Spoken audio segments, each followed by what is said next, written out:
Bonjour Mobility TV, une interview Starting Block aujourd'hui avec Emmanuel Laby, le président d'Autobiz. On va parler de la data, de la donnée, on va parler du marché automobile évidemment et on va donc faire connaissance, pour ceux qui ne connaîtraient pas, Autobiz. Merci à vous Emmanuel Laby d'être là. Qu'est-ce que l'on peut dire en quelques mots pour justement présenter Autobiz? Tout d'abord, bonjour Aurélien, merci pour l'invitation. Autobiz, en quelques mots, on est un leader européen de la valorisation des véhicules d'occasion, puisqu'on a été les premiers en Europe à faire la valorisation des véhicules à travers les annonces sur Internet, et ça on le fait dans 21 pays en Europe. Et aussi on est un leader de la reprise de véhicules, que ce soit en ligne ou en point de vente.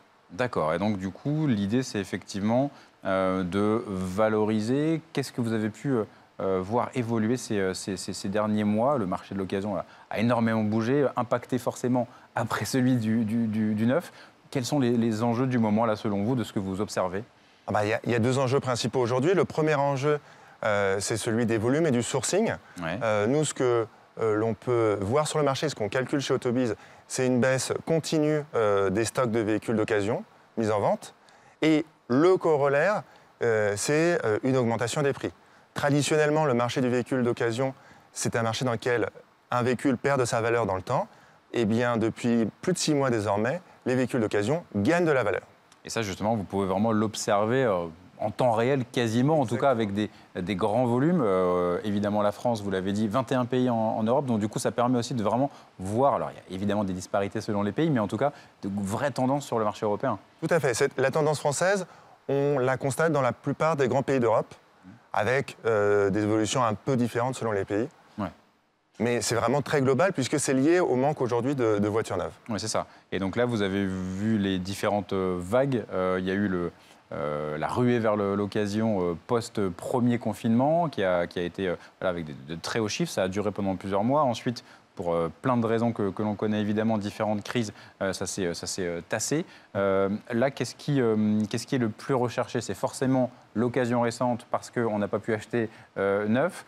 Ou est-ce que c'est aussi, on le voit, j'ai l'impression dans les chiffres depuis quelques mois, les très vieilles voitures, plus de 15 ans, parce qu'on a un besoin de mobilité pour le quotidien? Eh bien, c'est une très bonne question que vous posez, Aurélien, puisque de manière très contre-intuitive, ce que l'on a vu, c'est que les prix ont commencé à augmenter, non pas sur les voitures récentes, mais sur les voitures un peu plus âgées. Ah oui, d'accord, ça a commencé par là. Eh oui, et donc ce qu'on se dit, c'est que suite au premier confinement, à la marge, les personnes sont passées des grands centres urbains à des plus petites villes, et donc des ménages qui n'avaient qu'un seul véhicule ont cherché un deuxième véhicule, et donc ils se sont tournés vers des voitures un peu plus âgées, et c'est là où la pression a commencé. Donc on a d'abord vu les véhicules âgés, et petit à petit, jusqu'aux véhicules récents, une augmentation des prix. Oui, c'est ça, ça s'est déplacé au fil des mois. Comment vous voyez la suite? C'est compliqué là en ce moment de se projeter, mais comment vous pouvez imaginer cette fin d'année 2022 et puis cette année 2023? Est-ce qu'il y aura un peu de normalisation ou on sera encore sur forcément les conséquences de ces crises? Alors, je pense que malheureusement, on va devoir vivre avec les conséquences de ces crises pendant encore quelques mois, si ce n'est quelques trimestres, puisque le marché du véhicule d'occasion, il est quand même principalement drivé par le marché du neuf. Et donc, tant que le marché du neuf ne revient pas à l'équilibre, eh bien, il n'y a pas de retour de location, il n'y a pas de reprise sur vente, et donc le marché du véhicule d'occasion ne se nourrit pas de nouveaux véhicules qui rentrent sur le marché. Effectivement, l'aspect prix, vous en avez parlé juste avant. Est-ce qu'on en est vraiment au point où, sur certains véhicules, l'occasion va être au même prix ou peut-être même plus cher? Il y a quelques exemples que le neuf. Est-ce que c'est quelques exemples ou est-ce que malgré tout, ça veut vraiment dire quelque chose?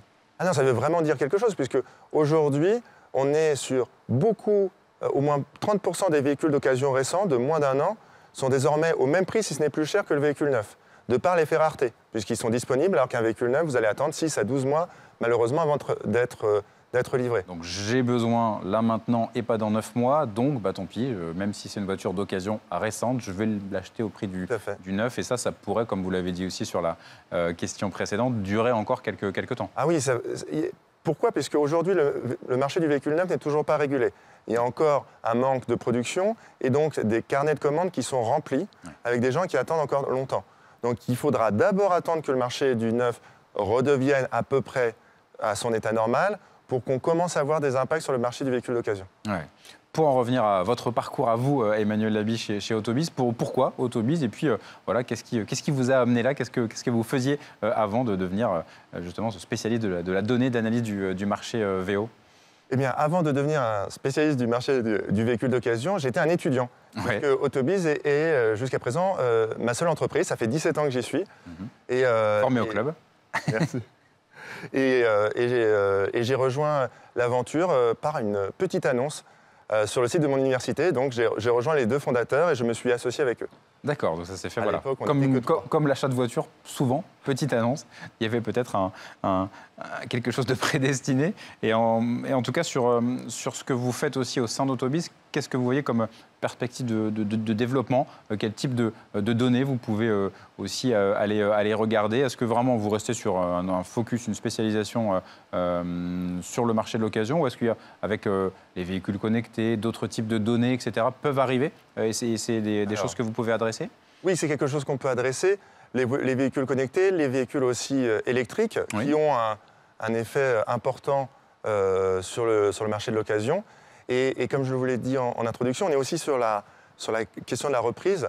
Oui. Nous, on voit deux éléments très importants qui sont en train d'arriver. Le premier, c'est que la reprise sèche auprès des particuliers, qui jusqu'ici était marginale, devient de plus en plus importante chez les constructeurs et les distributeurs. Oui.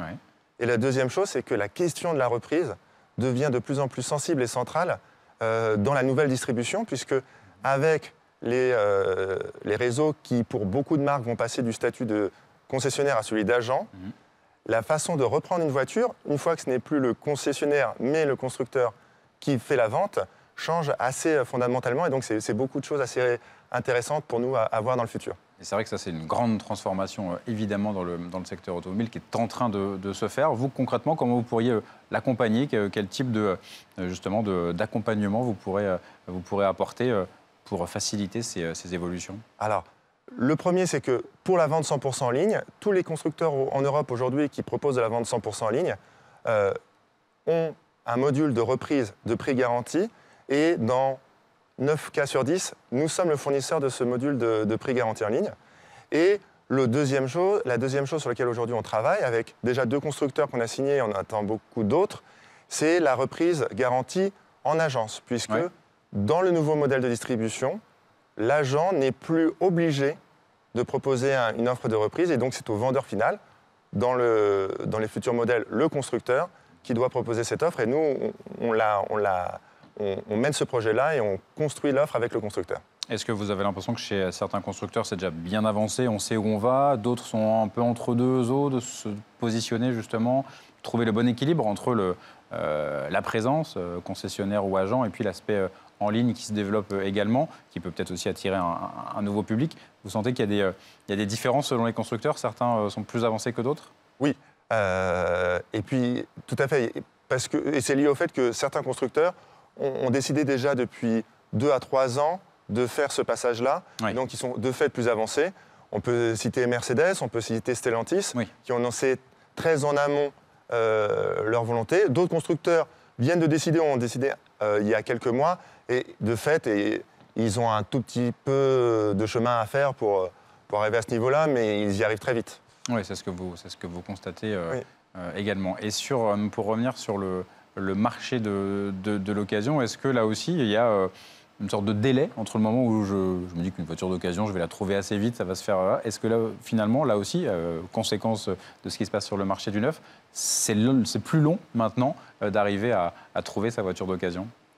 Alors, c'est en effet plus long puisque les offres sont plus... Il y a moins de voitures en vente et que les prix ont augmenté. Donc, faut pas trop hésiter.